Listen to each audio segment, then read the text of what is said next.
මේ වෙනකොට මොකද ඊශ්‍රායල් රැකියා සම්බන්ධයෙන් තියෙන තත්ත්වය? දැන් වෙනකොට තියෙන තත්ත්ව වෙනස්. අලුතෙන් ඊශ්‍රායල් රැකියා අවස්ථාවන් පිළිබඳව යෝජනාවක් ඇවිල්ලා තියෙනවා. අමරිකානු අවස්ථාවන් 2200ක් වගේ නිර්මාණය වෙලා තියෙනවා. අලුතින් ගල් අතුරන්න, වෙල්ඩර්ස්, බර යාන්ත්‍ර ක්‍රියාකරු, ඉලෙක්ට්‍රිකල් ඇන්ඩ් ටෙලිකමියුනිකේෂන් ලයින්, ජලනල පද්ධති සහ PVC වලින් නල එලීම. ඊශ්‍රායලෙන් හොඳ ප්‍රතිචාරයක් නෙවෙයිද ලැබුණේ? ඒක හන්ද තමයි අපිට කියා සිටියේ රැකියා අවස්ථාන වලට කණ්ඩායම් දෙකටම එවන්න කියලා. දැන් ඔබතුමාලා ඒක ආරම්භ කරන්න කොහොමද සාකච්ඡාව? මේ මොහොතේ සූදානම් කරලා තිබුච්ච රැකියා ගොඩාක් නතර වුණා. ප්‍රොසෙස් එකම නවත්තලාද තියෙන්නේ? අපි පැත්තෙන් අපි ක්‍රියාවලිය නතර කරලා තියෙන්නේ. රැකියා සඳහා පිටත් යන සියල්ල සූදානම් කරලා තිබ්බයිද? මාස 3ක් ඇතුළත වගේ පියවර කීපයකින් මේවල අපි පිටත් කරන්න සූදානම්. කට්ටියගේ ඉල්ලීමවද අපි ලංකාවට ටක් ගාලා ගන්න කියලා? රීඑන්ට්‍රි වීසා වලින් ඕන් යන එකත් අපි නතර කරා. දැන් මේ යුද ගැටුම් නිමා වෙලා තියෙද්දි පුහුණු වෙන්න ලෑස්තිද? ලංකාවෙන් යන්නේ ඉන්නේ 219 කණ්ඩායමට. ඒ කියන්නේ රැකියා අවිනිශ්චිතතාවය නිර්මාණය වෙලා තියෙනවා. ක්‍රියාවලිය අපි නතර කරලා බලාගෙන ඉන්නේ දැන්. මූලික සම්මුඛ පරීක්ෂණ ආරම්භ කරන්න ඔබතුමාලා මේ වෙනකොට 30න් පස්සේ එන සිග්නල් එක අනුව. දැන් මේ බලාගෙන ලක්ෂ සංඛ්‍යාත පිරිසටත් අපි ඉංගියක් දෙමු. තව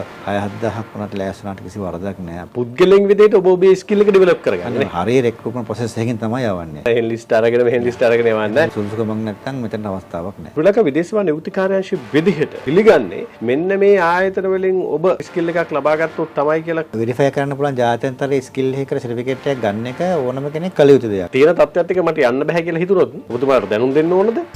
The Bullet.